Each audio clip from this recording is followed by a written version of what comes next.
परीक्षित नारायण के पुत्र हैं ब्रह्मा, ब्रह्मा के हुए अत्रि, अत्रि के चंद्रमा, चंद्रमा के बुध, बुध के पुरुरवा, पुरुरवा के ययाति महाराज हुए। और विद्वान लोग कहते हैं कि ये वंश बड़ा अद्भुत था। 56 पीढ़ी बाद एक राजा हुए जिनका नाम था अर्जन्य और पर्जन्य। जरा ध्यान से सुनना, विवाद लोग कर देते हैं। ये गीता सार है। एक से यदुवंश चालू हुआ और एक से त्रवसु वंश चालू हुआ। ये हरिवंश हिंदुओं का वंश, त्रवसु वंश मुगलों का वंश है। ये हमारे गीता से अलग थोड़ा हुआ है। बस बोली बोली बोली भगवान की जय हो। दृष्टि डाल के देखिएगा नहीं, मनुष्य मारधार चालू कर देगा, लड़ाई करना प्रारंभ कर देगा। अब एक बात बताओ, इन मोमडनों से ये पूछा जाए कि तुम ऊपर से टपके होगा? ये विवाद करते फिरते हैं, इसे पूछा जाए भैया कि पृथ्वी पे कहीं और से रास्ता है तुम्हारे आने का? शास्त्र खोल के नहीं देखा, गीता पढ़ के नहीं देखा। प्रभु जी मुसलमान का वंश तो चला गए, हमारे हिंदू वंश में निकल के गया। और बोली बोली बोली भगवान की जय, जय जय श्री राधेश्याम। सुखदेव जी कहते हैं परीक्षित इसी राज्य में चलते चलते एक राजा थे सूरसेन और उग्रसेन। उग्रसेन मथुरा के राजा हैं, बड़े प्रेम से राज्य चल रहा है। पत्नी का नाम है पवन लेखा। क्या नाम है? पवन। और मां नाम से जीवन है, नाम से जिंदगी है। अब मान के चलिए कि गाँव में बड़ा नाम रखवारा हो लक्ष्मी, और रोज लड़की हो, मोहल्ला परेशान हो, बताओ काय की लक्ष्मी है?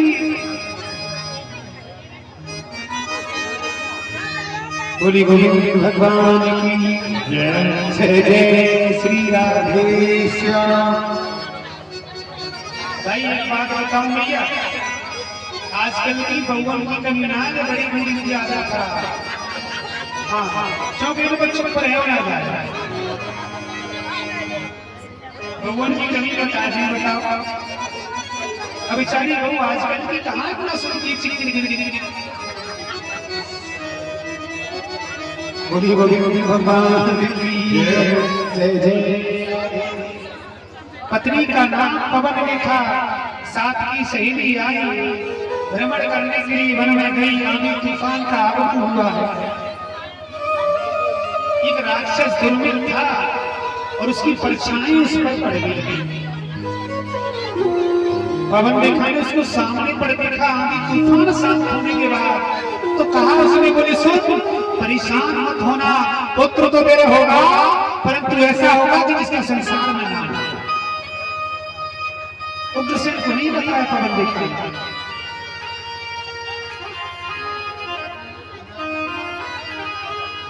समय व्यतीत होता रहा, एक पुत्र को जन्म दिया। उग्रसेन मथुरा का राजा है, बड़े प्रसन्न हैं। ब्राह्मणों को बुलाया, देवता बड़े उपस्थित हुए, नारद जी भी विराजमान हैं। ब्राह्मणों ने हस्तक की रेखा को देखा, मेरी मां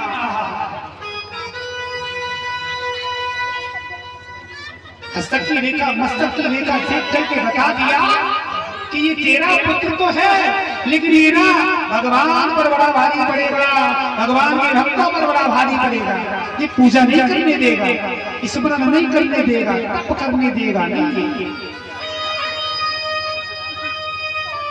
हाथों की रेखा देख करके ये बता दिया।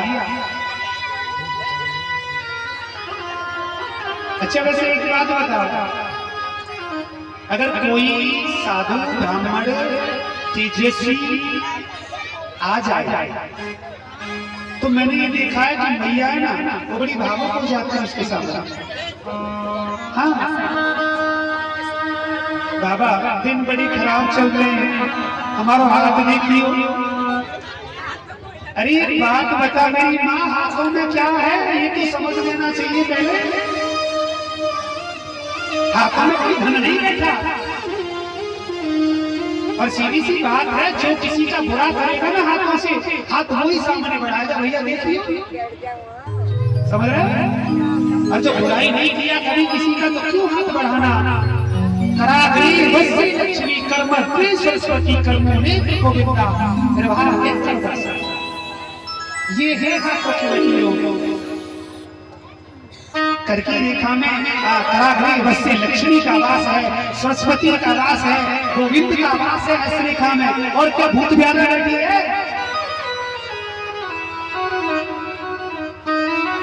ये बहन छोड़ दो भैया। मान के चलो कि किसी पुजारी का भगवान है, तो फिर किसी आम आदमी का वो तो भगवान है। हाँ, इतना जरूर हो सकता है कि जो भगवान का स्मरण ज्यादा देर से कर रहा है ना, तो प्रभु उसकी अर्जी में जल्दी सुन लेते थे।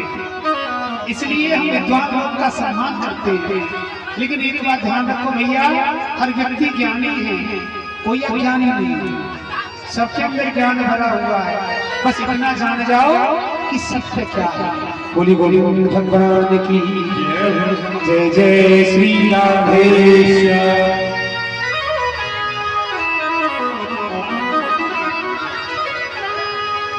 देख लेना झूठ वालों को, झूठ जो बोलते हैं ना उनका बुरा हाल है। एक ना एक दिन आएगा ऐसा कि उनको भी काट में पड़े पड़े लगेगा, मैंने कितना झूठ बोल के कमाया है, वो भी पछताएंगे एक बार। मेरा तो संदेश ही देता भैया, धर्म का कार्य कोई कर रहा है बड़ी अच्छी बात है, करिएगा। सनातन की रक्षा कोई कह रहा है, कर रहा है, करो भैया। लेकिन सनातन की रक्षा, धर्म की रक्षा करते समय धन की प्राप्ति की चिंता मत करना। बोली बोली भगवान की जय हो। अरे ये इतना सुंदर कार्य है, प्रभु का दरबार, प्रभु का गुणगान, इससे ज्यादा सुंदर नहीं हो सकता। यहाँ भी कुछ प्राप्त नहीं हुआ तो संसार से क्या प्राप्त होगा। जय जय श्री राधेश्याम। उग्रसेन ने मेरी माँ बच्ची को चलने लगा, सूर्य से स्नान कर रहे थे, पुत्र को ले गए, पालन पोषण किया, नाम कंस रखा है, धीरे धीरे बड़ा हुआ। और जब धीरे धीरे बड़ा हुआ, आता ताई है, सताता है। कहते हैं ना कुछ लोग तो पूत के पांव कहां दिशा में पालन। जब आज जब इतना हुड़दंग करता है, शोर मचाता है, लोगों को सताता है, नारद जी आ गए। नारद जी कहते हैं 5 वर्ष के बच्चे से कंस बोला हाँ बाबा। नारद जी बोले तुमको मालूम है तुम इसका बेटा?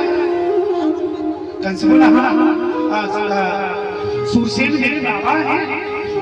नारद जी ने अवगत कराया, बोले सुन, मथुरा का राजकुमार है, तेरा जन्म हुआ, तेरे पिता ने तुझे जन्म दिया। 5 वर्ष के बच्चे ने भोले बाबा की आराधना करना प्रारंभ किया। आराधना भोलेनाथ की करना प्रारंभ किया। प्रकट रह गए बाबा, अमर कर दे, वरदान मांगा है, अमर कर दे। भोलेनाथ बोले भैया ये फालतू के वरदान देने पर भोले बाबा बाकी पड़े। बोले भस्मासुर को वरदान दे दिया डॉक्टर साहब कि जाके सिर पे हाथ रख दो, अब वरदान तो दे दिया। अब भस्मासुर सोच रहा है कि प्रैक्टिकल कहाँ किया जाए। भोलेनाथ की सिर पे भोले बाबा आया, भोले बाबा आगे आगे भाग रहे, भस्मासुर पीछे पीछे। अरे रुको बाबा, बोले पागल है हो तुम? नारायण सामने से आए, भोलेनाथ की कलाई पकड़ी और तीर की उठक में भोले बाबा खड़ा कर दिया। कहाँ भाग रहे हो? भोलेनाथ बोले नारायण से प्रभु आज तो फंस गए। कहाँ है प्रभु? वरदान दे दिया कि जाके सिर पे हाथ रख दो, सब हो जाए। पीछे से दौड़ा दौड़ा आ रहा है। नारायण बोले जब वरदान दिया तब झेलो, जाओ प्रभु लक्ष्मी तो बताओ करूँ कहाँ। नारायण बोले तुम देने में लगे रहो, शांत खड़ी रहना पेड़ के पीछे, अगर तने भी आपको दिख गए ना तो फिर मेरी जिम्मेदारी ना। मेरे नारायण ने पार्वती का रूप बनाया असुर, देखिएगा। और भस्मासुर के सामने खड़े हो गए। हेलो,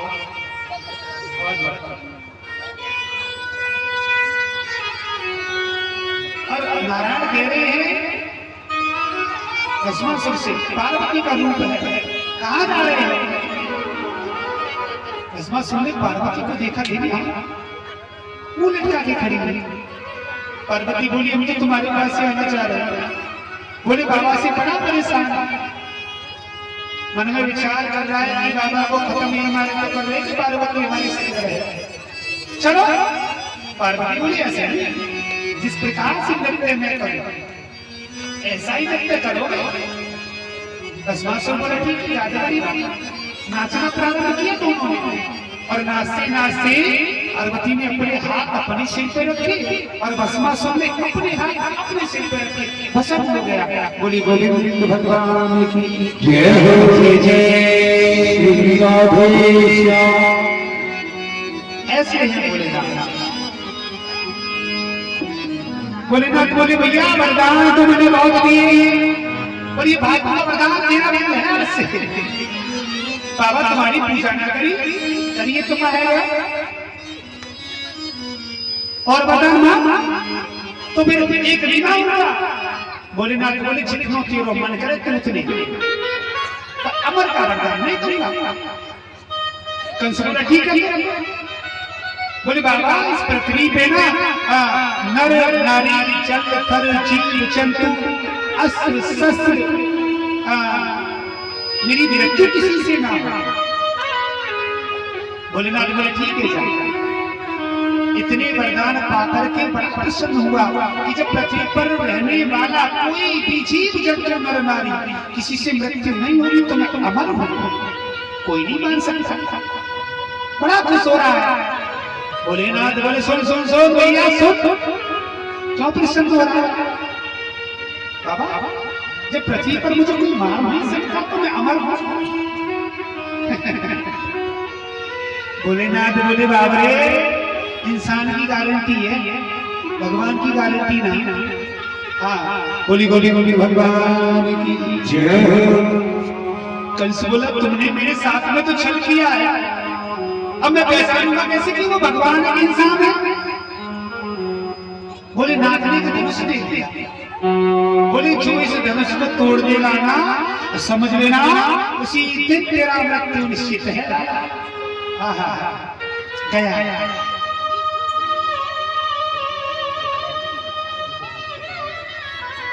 राक्षस जितने भी थे ना निशाचर बकासुर सप्तासुर पूतना सभी राक्षसों को अपने गिरोह में किया और मथुरा पर चढ़ाई करी। ये सत्य बता रहा हूं भैया, बुरा कार्य करोगे बड़ा लोगों को दिख जाएगा लेकिन एक दिन नष्ट हो जाएगा। जीत हमेशा सत्य की हुई, ये सबको पता है।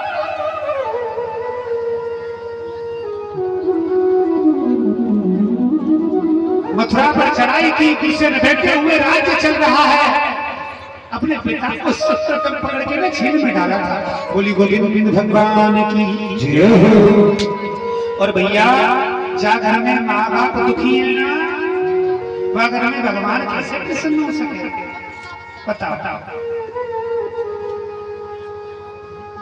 मैं तो यहाँ से यही संदेश दूंगा कि भगवान की पूजा भी ना करोगे ना तो भी चल जाएगा, लेकिन माँ बाप को सताओगे ना तो ये भी चल पाएगा।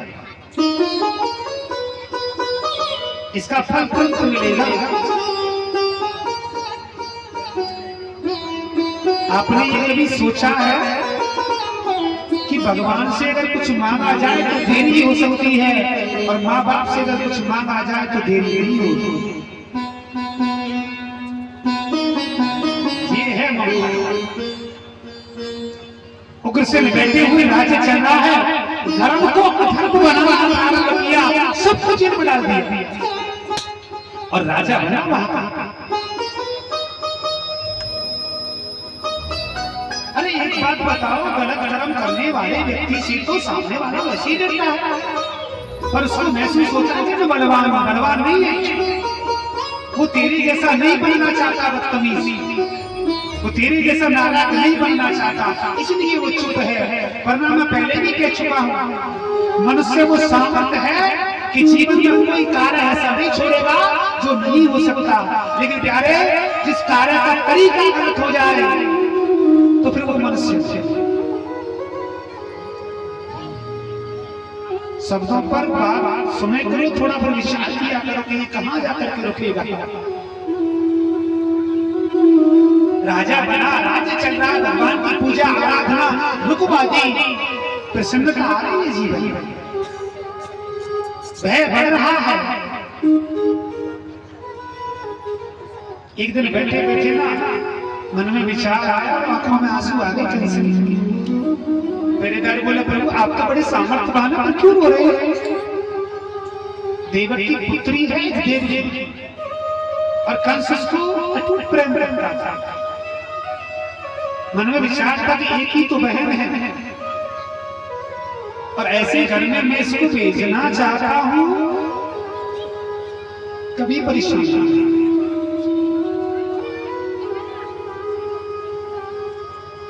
और वैसे तो भैया हर माँ बाप यही सोचते हैं कि बेटी के लिए अच्छा घर हो, बेटी के लिए अच्छा घर हो, हमसे ज्यादा बलवान हो, हमसे ज्यादा धनवान हो। ये हर माँ बाप सोचते हैं कि मेरी बेटी हमसे उच्च खानदान में पहुंच जाए। लेकिन होगा वही जो उसने लिख रखा है, वरना जनक जी ने भी राजा ही ढूंढा था, एक ही रात में सब कुछ बदल गया। बोली गोली गोली तो भगवान की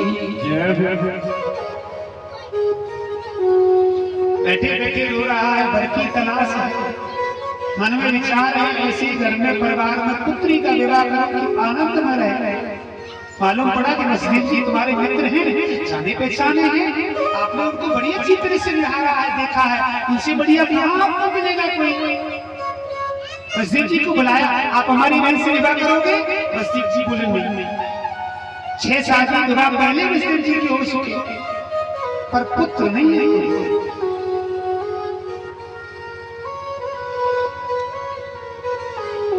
नजदीक जी को मनाया और बड़े प्रेम से ना अपनी बहन देवकी का विवाह रचा रहा।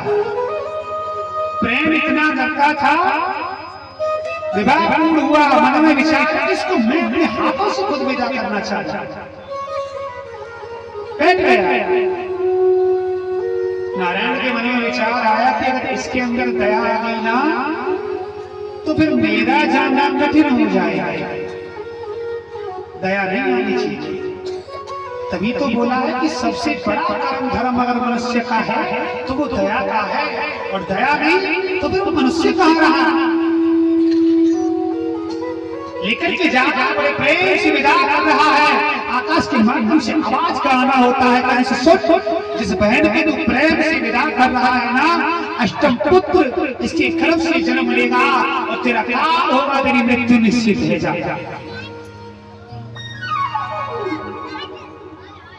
कर लो क्या कर।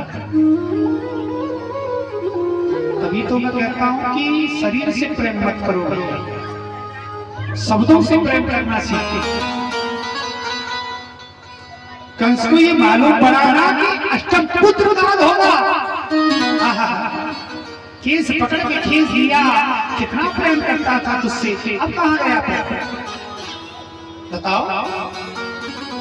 अगर प्रेम करता था तो फिर तो एकदम प्रेम कैसे खत्म हो गया? प्रेम कोई खत्म होने वाली चीज नहीं है। तलवार को निकाला, मारने का प्रयास किया, मस्जिद की सामने पर खड़े हो गए और कंस से कहते सुनो,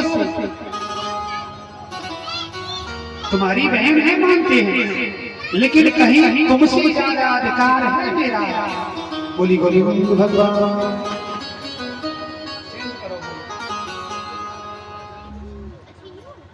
अष्टपुत्र काल हाजों की वस्ती जी कहते सुन, आठवां पुत्र अगर तेरा काल है तो मैं आठवां पुत्र अब तुझे दूंगा, पर तू छोड़ दे हमें। पकड़ के जेल में डाल दिया दोनों को, अगर पुत्र पैदा होंगे तो हमारी कस्टडी में होंगे।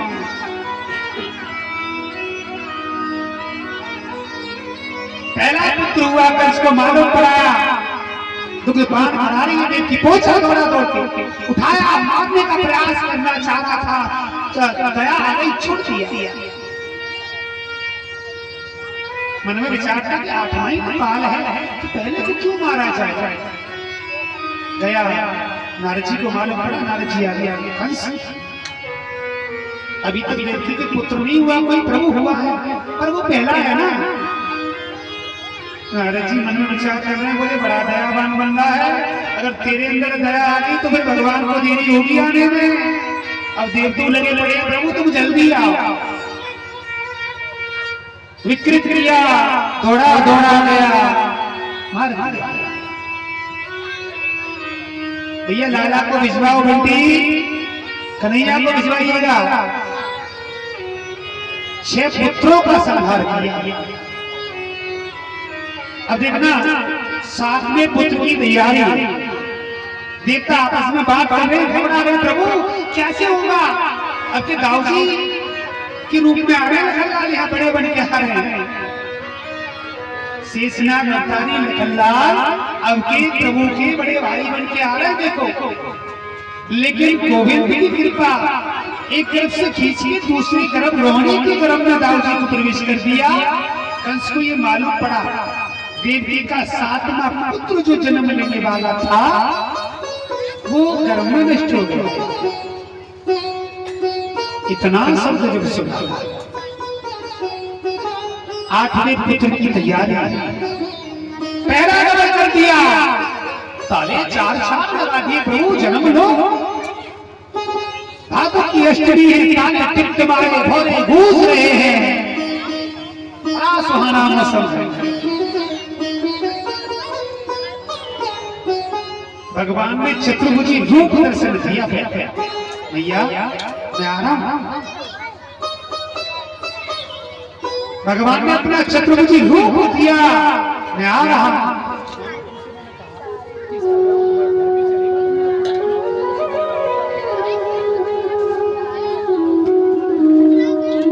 बोली बोली गोविंद भगवान की जय हो। इतना शब्द जब सुना, इतना जब ये देखा तो भगवान ने कहा देवकी से, मैया मैं आ रहा हूं। देवकी ने कहा इतनी बड़ी आओगे। भगवान की मूर्त को देख करके भावुक हो गई। भगवान बोले देवकी से, मैया अगर तेरा आदेश हो तो बता, कंस को अभी मारना। बोल। देवकी बोली मैं भी चाहती हूँ कि तू मेरा पुत्र ही बन के आए, और बड़े प्रेम से स्वागत कर रही है। आप भी बड़े भाव से गाना, भैया भेजो लाला को मेरे पास। स्वागतम कृष्णा हरे, स्वागतम कृष्णा, स्वागतम कृष्णा, स्वागतम कृष्णा।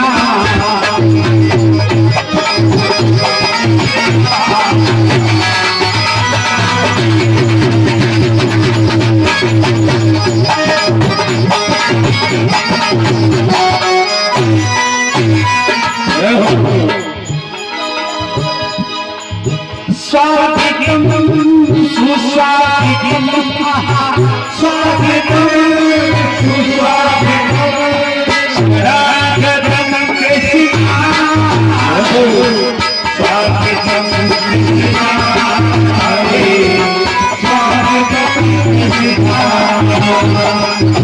स्वागतम कृष्णा हरे, स्वागतम कृष्णा।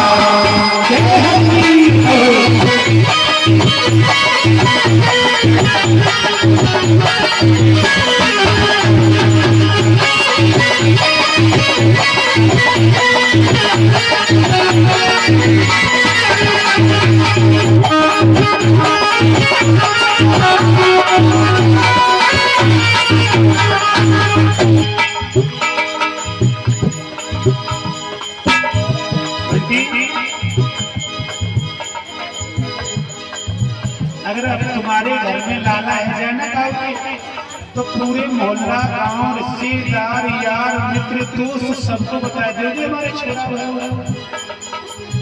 और भगवान की जहाँ करने की बात आ जाए तो वहां तुमको मरी पड़ी जाता है, ना हल सको ना डुल सको ना ताली बजा सको। अरे भैया आनंद नहीं आ रहा भैया, तो भाव से बढ़ाइए ना। स्वागतम स्वागतम स्वागतम स्वागतम कृष्ण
चलो योर श्याम मेरे